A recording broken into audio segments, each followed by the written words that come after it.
Drancy, le 22 juin 1942, le commandant du camp d'internement de Drancy écrit à monsieur le sous-directeur chargé de la direction des étrangers et des affaires juives. 20 juin 1942, le capitaine Dannecker arrive au camp ce samedi matin à 8h15. Il précise à mon adjoint qu'il faut lui désigner 930 internés dans le délai d'1 heure et les préparer de suite pour le départ de lundi. Ce choix en l'absence du docteur et dans un délai aussi restreint étant matériellement impossible à assurer, je rejoins l'officier allemand et lui expose les raisons pour lesquelles il est impossible d'accéder à sa demande. Je lui demande de me faire confiance en me permettant de tenir prêt pour le lundi matin, 22 courant, à 6 heures, les 930 internés dont il a besoin. Pour atteindre ce chiffre, un seul moyen reste à ma disposition, et je vous en ai avisé aussitôt en allant vous voir et en vous expliquant la situation, c'était d'atteindre les anciens combattants les moins intéressants.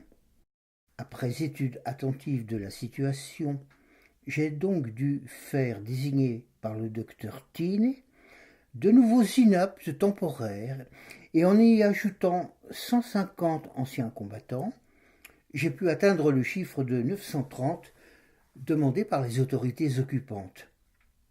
J'ai même pu prévoir une petite réserve de 15 internés inaptes temporaires, également destinés à me permettre de répondre au changement de la dernière heure qui, je le prévoyais bien, ne pouvait manquer de m'être demandé.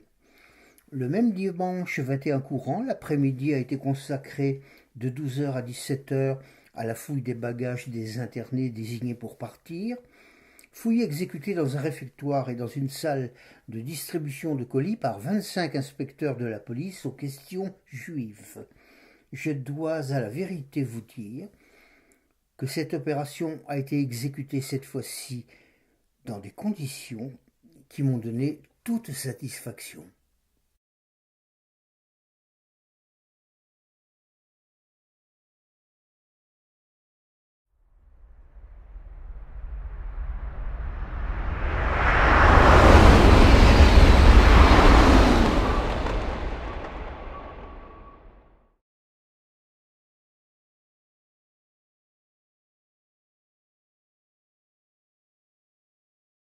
Parfois, mais parfois seulement, c'est vers 4 heures du matin, il se réveille trop tôt. Au rez-de-chaussée, l'ascenseur démarre avec un bruit de gong. Il l'entend monter dans un ronronnement, s'arrêter à l'étage avec un choc cruel. Il n'ouvre pas les yeux. Il est déjà en sueur. Il entend des pas et des murmures sur le palier. Il a beau se dire qu'il est seul, il sait que dans quelle chambre, peu importe, mais il serait bien plus que centenaire, peu importe. Ses grands-parents se sont réveillés. On les avait pourtant avertis. Tout le monde plus tard dira les camps, je ne savais pas. Mais c'est faux, on les avait prévenus. Il leur fallait de toute urgence, et c'était écrit dès juin 42 sur un tract du MOI, d'une organisation de résistance juive. Il fallait mettre d'abord les enfants à l'abri, barricader les portes, appeler à l'aide, chercher sans cesse à fuir, rejoindre un mouvement clandestin de résistance. Il fallait. Vous auriez dû, grand-père et grand-mère. On sonne puis on frappe à la porte avec des poings durcis, les grands-parents se lèvent, en chemise de nuit. On peut parier qu'ils portent un ridicule et attendrissant bonnet de coton, et des pantoufles noires pour lui, et bleues pour elle. Sur le palier, on crie « Police nationale, ouvrez, police !» On leur montre l'ordre de... De quoi? Transfert, évacuation, déménagement. Les policiers ont pour consigne de ne pas répondre aux questions. L'arrestation se fera sans paroles inutiles et sans aucun commentaire. Les Juifs ont droit à une valise par personne, avec leurs effets personnels de première nécessité, signé Émile Hennequin, directeur de la police municipale. Grand-père n'a pas emporté sa croix de guerre, ou peut-être que si. Est-ce que grand-mère a mis sa perruque? Est-ce que c'était une juive à perruque? Les agents chargés de l'arrestation s'assurent, lorsque tous les occupants du logement sont emmenés, que les compteurs du gaz, de l'électricité, de l'eau sont bien fermés et que les animaux sont confiés au concierge. Y avait-il un chat chez ses grands-parents? En tout cas, l'appartement et les meubles ne seront pas perdus pour tout le monde. Ces déportations seront, a dit Helmut Knochen, chef de la sécurité Gestapo, citons, pour de nombreux Français, l'occasion de passer d'un niveau inférieur à la classe moyenne. Tout le monde maintenant, vous noterez qu'il a toujours les yeux fermés, la bouche muette et pâteuse, et qu'il pleure. Tout le monde descend l'escalier ciré. Comme c'est étrange, il n'y a plus d'ascenseur. À chaque étage, les portes s'entr'ouvrent, puis se referment. Les voisins ont peur. Pitié aussi. Mais ce ne sont pas leurs affaires. Quand même, ces jours-là, dans les rues de Paris, la police arrêtera 40 Ariens qui protestent en arborant eux aussi l'étoile jaune. Et pour bien dire qu'ils sont anglophiles, ils ont écrit dessus « Swing Zazou ». C'était une chanson de l'époque. Il y a des zazous dans mon quartier. À l'époque, c'est il y a 60 ans. Une éternité, bien sûr. Vous connaissez la suite, autobus et camp de transit, puis un jour le train. Quand il était petit, disons, vers 7 ans, il montait au passage à niveau pour voir passer le train. Le train ne passait que 2 fois par jour, le matin et le soir, une fois dans chaque sens. C'était donc le train. Avec cette vibration des rails qui l'annonçait. L'oreille sur l'acier, on jouait aux Indiens. Cette orgie de souffle et de crachats, de vapeur et de fureur. Il se tenait le plus près possible des rails, malgré les cris du garde-barrière. C'était pour vivre la grande peur, comme s'il se doutait que cela pourrait servir un jour. Il croyait sans doute que ce train l'aiderait plus tard à aimer les romans et les poèmes. Ô train de Zola, train de Verlaine écrivant Charleroi, train du retour des champs magnétiques avec ses compartiments de 3e classe et leur odeur de loup mort de faim, train de la modification de Butor, train d'Audiberti où passe le contrôleur mordant les billets d'une étoile. Une étoile déjà. Une étoile dit Auduberti qu'il marque avec son davier. Davier, instrument de dentiste, servant à l'extraction des dents, les dents en or surtout. Ô transsibérien, harmonicatsouk de Sandrard, et celui qui passe chez l'Arbaud, faisant valser la robe d'air, tourbillonnant des grands express, et celui, c'est la première page de la recherche, ce train au loin comme un oiseau, qui relève les distances pour le dormeur réveillé. Mais il se trompait, rangez-moi cette littérature, il se trompait, c'était le train des grands-parents. Il se trompait, c'était le train des grands-parents, tiens, un alexandrin. Cela se passait dans le Loiret. Le Loiret, ce fut longtemps, et c'est peut-être encore un bon département moyen, un département pilote. C'est là que les marchands testaient d'abord les nouveaux produits, les radios, les machines à laver, les frigos. Quand cela marchait dans le Loiret, on pouvait y aller sur toute la France. C'est donc dans le Loiret, naturellement, qu'on regroupait les déportés, quand Drancy était vraiment trop plein. Au camp de Jargeau, Loiret, de Pithiviers, Loiret, de Beaune-la-Rolande, Loiret. Beaune-la-Rolande, image d'antan. C'est le titre d'un livre paru il y a quelques mois, une publication de la Société des Amis de l'Histoire de Beaune-la-Rolande. On peut y lire, citons, « Il a toujours fait bon vivre à Beaune-la-Rolande ». On n'y parle pas du camp. Des associations ont protesté. Le maire a répondu qu'il ne fallait surtout pas traumatiser les enfants des écoles. Et lui, petit garçon réfugié à l'Exode dans le Loiret, ne savait pas, n'a jamais su, on n'a sans doute pas osé le lui dire pour l'épargner, que ses grands-parents étaient peut-être tout près de lui, dans un de ses camps, à moins de 50 kilomètres de son village, et que ce train campagnard qui le frôlait voulait lui dire quelque chose, à coups de bielle, de jets de vapeur, de braises tombant sur les traverses de la voie, de sifflets angoissés. Mais à 7 ans, allez comprendre ce que dit le train de l'histoire. La SNCF était payée pour chaque déporté selon le tarif habituel d'une personne assise.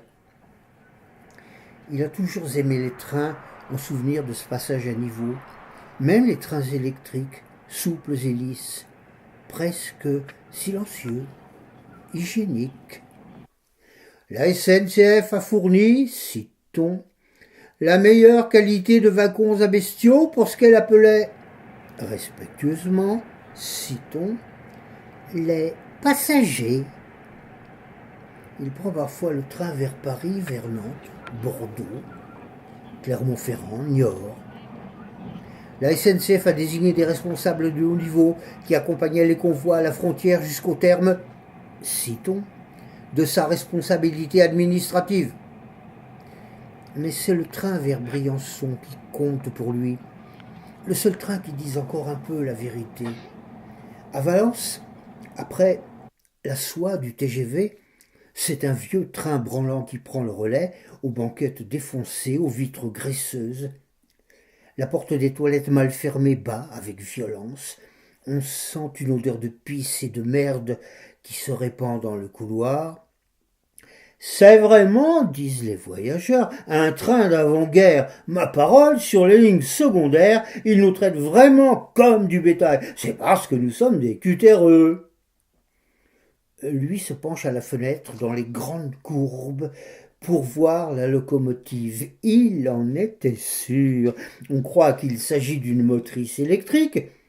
Et c'en est une, mais en réalité, il en était sûr, c'est une locomotive à vapeur, et tous les tunnels qu'il faut traverser ont des entrées de four, et, lui dit le contrôleur, un peu débraillé, avec déjà l'accent du midi, j'ai travaillé au père semaine de tous ces tunnels, eh bien, je peux vous le dire, monsieur, il faisait une chaleur de four.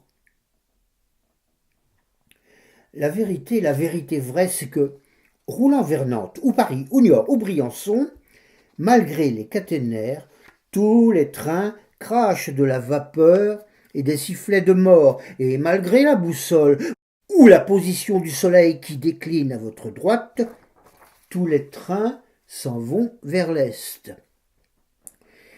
De ses grands-parents, il ne possède ni photos, ni lettres, ni souvenirs, ni bons mots, anecdotes, vantardises, ni légendes, mèches de cheveux, médaillons, pipes ou mouchoirs. Il n'a jamais marché dans le monde, sa main dans une main d'ouvrier ébéniste. Il ne sait pas ce que grand-mère aurait inventé pour lui montrer ce qu'est une vraie grand-mère.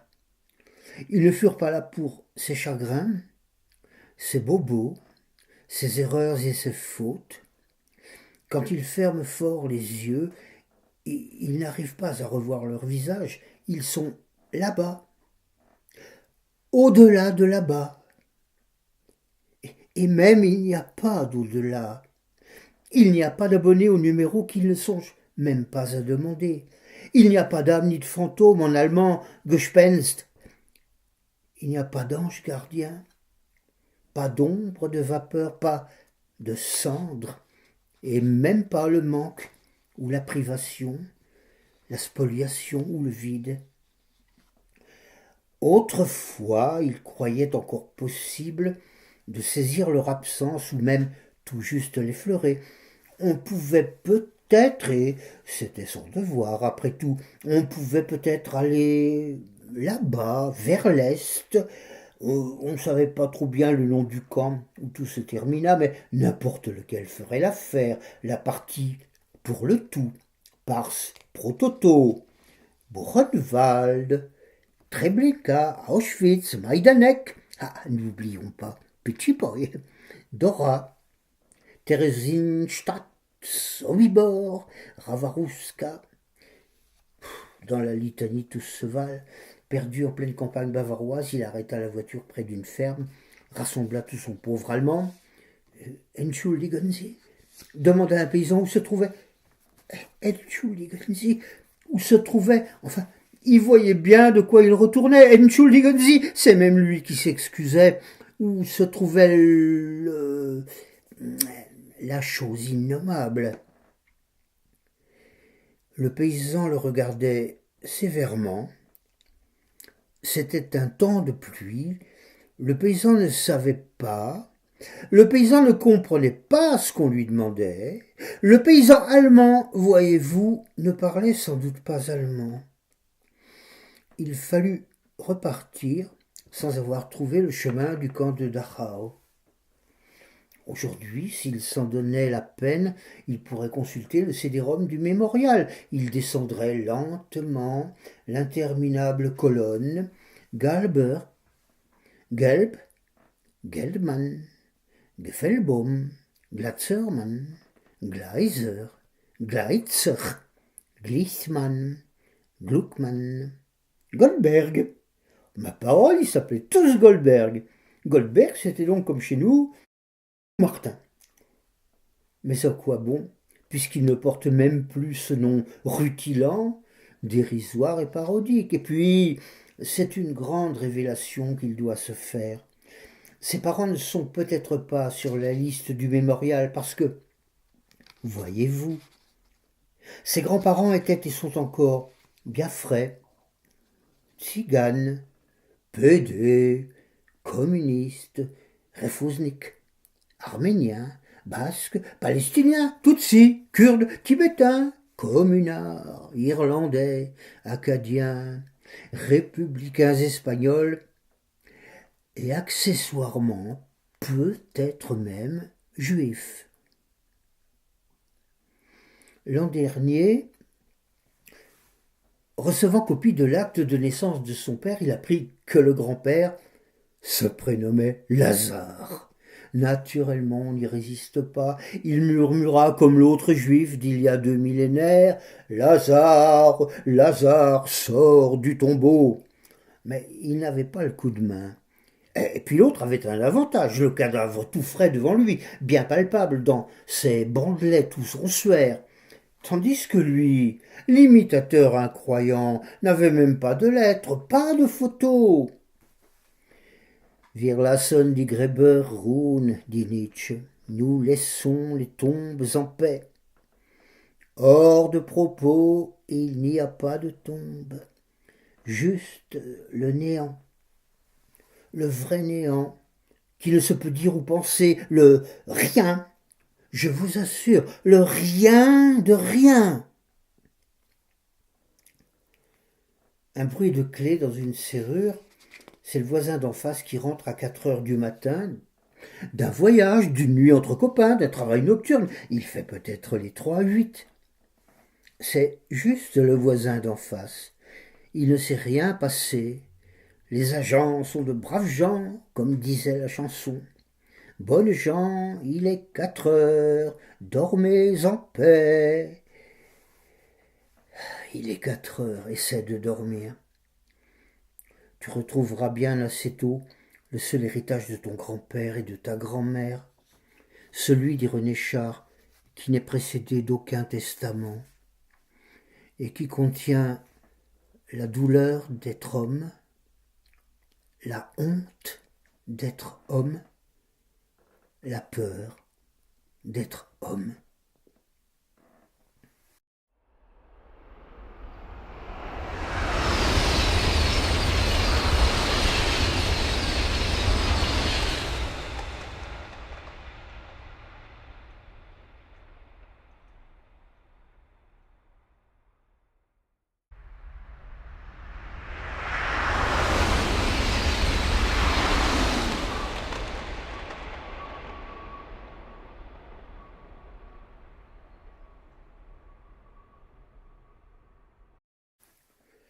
Ne tirez plus sur moi le drap, la couverture, le froid suffit. Je sens l'air brassé qui m'arrase, la porte est dégondée, le parquet diagonal, ôtez le drap, le lit, mon dos prend goût de terre, je suis pétri de vent, le vent me gerce et même au bras du bleu tatoué vient de poindre, et la glace passe au ventre et ruisselle en chemins inconnus. N'amenez plus à moi le drap, la couverture, la mort sans concession m'a parlé cette nuit, j'ai la gorge râpée de nocturne et de froid. Un message pour toi, m'a crié le silence, un message orphelin pour toi seul, en souffrance, mais il s'est égaré, c'est ton tour, viens le prendre. Hier, tu écrivais des poèmes de soie, de beaux angles de jour ou des écharpes tristes. Mais c'est fini, les livraisons à domicile, on n'expédiera plus jamais de la fabrique. Rassemble donc des trains, des lettres, des appels, des sommeils transversaux du sperme, des silences qui ne serviront plus qu'à se dire inserviables. Et tu n'en savais rien, sauf que tu le savais. Respira, fut, promit, dura, fit allégeance, décidait, contredit, mâchait de l'épouvante. Ne tirez plus sur moi le drap, mon nom s'effrite. Un autre, imprononcé, réclame son asile, la chair qui le porta n'en a plus le courage, il flotte inemployé, des draps au crématoire, traverse des pays qu'il ne veut plus connaître, touche au cou des passants qu'il ne peut plus séduire, c'est un nom mort qu'on m'arracha sans prévenir. Un autre prit la place, honnête et paysan, qu'on pourrait retrouver dans des romans terriens. On le rencontre aussi foisonnant dans l'annuaire. Les gens disent souvent qu'ils connaissaient quelqu'un, et ce ne serait pas votre famille, au fait. À force, on s'habitue, mais tu vois, la blessure, au temps de pluie surtout, au détour d'une année, continue de saigner. Quelqu'un carbonisé répète un nom perdu, le nom même imperdable, jeté du train, du four, errant comme un pollen. On a frappé, crois-tu? Ce n'était que Lazare. À son bras, c'est Haya Sarah, mon invisible. Je flotte sans le drap sur des plaines vers l'est. Je suis la boue, le feu, la cendre et le massacre. Ne rendez pas le nom. Je ne sais plus qu'en faire. Les policiers viendront, je dirai « Quelle erreur, ce n'est pas moi !» Je montrerai les tiroirs vides, les diplômes jaunis, la quittance du gaz, le faux légalisé d'un livret de famille. Une voix ce matin dit « Frère, il faut mourir, mais restitue d'abord ce nom que tu perdis. »